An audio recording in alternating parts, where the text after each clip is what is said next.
Hey folks, today we're going to talk about free fall. And for your reference, I've written down the 5 equations of constant accelerated motion.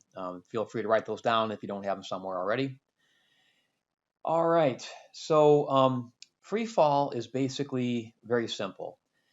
Free fall exists when the only force acting on an object is gravity, when gravity is the only thing tugging on the object.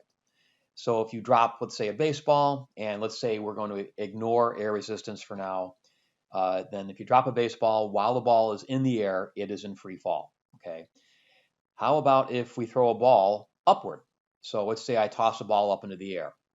Um, is the ball in free fall after it's left my hand while it's still moving upward?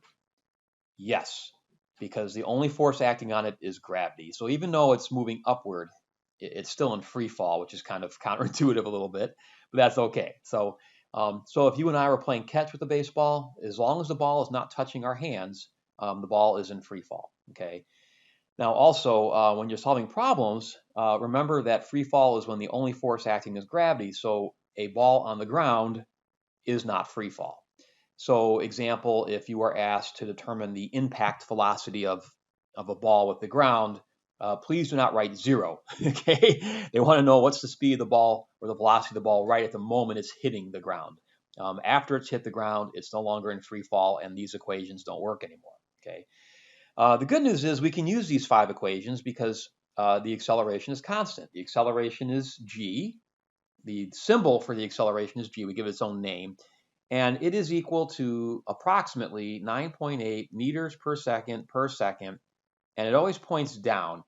Now, technically, it points toward the center of the Earth, and we'll talk about that in the subsequent unit. But for most of our problems, that's just going to mean straight down. Now, in an equation, if you write g, okay, that is the magnitude of gravity. So that is 9.8, okay? You have to decide whether to put a plus or a minus on it, okay? And that is totally up to you and the coordinate system that you have chosen. So, for instance, if in a problem I decide that up is positive, okay, then for acceleration, you would put negative 9.8 meters per second per second. On the other hand, if you decide down is positive, then the acceleration would be positive 9.8 meters per second per second. Okay. So what you plug in these 5 equations, what you plug in for A, really depends on your coordinate system, what you decide positive is. Uh, Personally, for problems where the object is only moving downward, like you dropped something or you've thrown something downward, then I usually make down positive because all your values are going to be positive. However, usually for any problem where there's something moving up and or up and down, then I usually say up is positive, and in which case acceleration will be negative 9.8. And you'll see in one of my examples, I'll kind of talk about the plus and minus thing. Okay, so for this discussion, I have one example, and then in the next video, I have a couple multi-object examples. But for this example, this is pretty straightforward. Let's say that we're standing on top of a fairly tall building, and you have your textbook, okay? And let's say the building starts off at 100 meters high, okay? I'll make a nice round number. And let's say you throw or somehow launch your book with the starting velocity of 40 meters per second straight up, okay? Your book will move up and then it will move down and then it will eventually strike the ground, okay? So some things that we'd like to be able to do in no order, but I'll probably do them in about this order. We're going to find the vertical position as a function of time. Now, by the way, in your equations of motion, we have x's. Well, here I'm writing a y just because it's vertical, okay? We can also find the velocity as a function of time, okay? In addition, we can find the max height, so I'll call that y max. We can find the time that the book is in the air before it strikes the ground, and then we can find v impact. How fast is the book traveling at the moment it strikes the ground, okay? All right, so I'm going to actually just do these in the order I've written them here. So for the y equation as a function of time, I'm using equation 4 up here. I'm replacing the y's with x's, and x naught, which will now be y naught. Well, you got to decide where 0 is. For this problem, I'm going to say the ground is 0 height, okay? So where does our book start? At the moment of release, it's 100 meters off the ground. So y naught's going to be 100. I'm releasing it at 40 meters per second. So v naught's going to be 40, and it's positive. Oh, that's something else absolutely critical here. I'm going to say up is positive, okay? So y naught is positive 100, v naught is positive 40, and then the a is going to be negative 9.8 because the acceleration of gravity is always pointed down, and I have said up is positive, so anything that's down is negative, okay? So if I write the equation out with those numbers in it, y as a function of time is y naught, which is 100, plus v naught t, which is 40t, plus 1/2, and then the acceleration is negative 9.8, and then we have our t squared. Now, I'll rewrite that really briefly here. You get 100 plus 40t minus 4.9t squared. So that is the position of the book as a function of time. Now, for velocity, I'm going to use basically equation 2 here. I'm going to use this version of it, okay? V naught is 40, and A is negative 9.8, so that's pretty easy. So we've got V as a function of time equals 40 minus 9.8t, okay? So there's our position and velocity as a function of time. Now, for the rest of these, it's just usually figuring out what to plug in, okay? Now, by the way, I'm not going to use equation 5 here at all. You could. There's a lot of ways you can answer these next 3 questions. Many, many, many ways you can do it. This is one convenient way to do it, okay? So basically, I'm going to use these 2 equations in the boxes here, and basically the idea is just knowing what to plug in.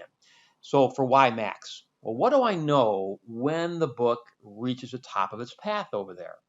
Well, for y max, I know that v is 0 at that moment. The book is turning around. It was moving up. In a moment, it's going to move down. At that moment, and that moment only, it's stationary. Now, by the way, on a side note, but a very important side note, when the book reaches the top of its path, what is its acceleration? Well, it's still down at 9.8. A lot of people will say the acceleration is 0 up there, and that's incorrect. Imagine if it was 0 there. The v at that moment is 0. If a were 0, that means that v final would always be 0, aka the book would just sit there at the x here and never move again. That would be kind of a strange place to live. So nope, there is still acceleration up there, even though the book's not moving. Another way I've heard this worded is the Earth does not take a vacation because the book decided to turn around. The Earth still pulls in the book regardless of if the book is moving. Okay. So anyway, going back to our problem, okay, so I got to set v equal to 0. So I got to find what time, how long it takes the book to get to the top of its path. I'm going to plug in this second equation here. So 0 equals 40 minus 9.8t. And if you solve for t, you get approximately 4.08 seconds. Okay. And then you plug that time into your y equation. And so y max, and I'm not going to show all the substitutions, but if you plug in 4.8 in for time in your y equation, you get approximately 182 meters, okay? So what that means is the book stops, when it reaches this x up here, it's at 182 meters above the ground or 82 meters above the building, okay? Now what about time in the air? Well, what do we know when the book is about ready to hit the ground? Well, we know that y is 0, okay? So over on the left here, I'll do this. So I'm going to set my y equation, that's this one here. I'm going to set it equal to 0. So 0 equals 100 plus 40t minus 4.9t squared. Now, you have a quadratic. If I were solving this, I'd probably change the signs on all 3 of these things, I'm sorry, these are minuses, minus and a plus. And then your quadratic equation will look like this. T equals negative b, which is now 40, plus or minus b squared. So that's 40 squared minus 4 times a times c all over 2a. So 2 times 4.9. Now I am showing the quadratic equation here. you can just plug these into calculator, obviously, but I have a reason for this. So I get 40 plus or minus 59.7 all over 9.8. So you get 2 times. You get the correct answer, the one you want, which is about 10.2 seconds, but the other one you get is negative 2.01 seconds, okay, approximately. So the one you want is 10.2, obviously. That's how long the book is in the air. But the negative 2.01, it actually does have a physical meaning. If you look back up here, if you could go back in time, how long would it have taken the book to get from the ground to this height such that it was moving at 40 meters per second at that height? Well, it turns out that time is 2.01 seconds. So that's what that means. When you have a quadratic and you have 2 answers for a time, the other time does mean something. It's just not, in this case, useful to us. Okay. And then finally, we wanted V impact. So you're going to plug in your 10.2 seconds into your V equation. So you got V final equals V naught, which is 40, minus 9.8 times that time we just got, which is about 10.2. And your V final, your impact velocity, I get about negative 60.0 meters per second. Okay. So that's pretty fast, by the way. It's like 130 miles an hour. Goodbye textbook, right? All right, the next video talks about multi-objects being thrown up and down. I hope this video was helpful, and thank you very much.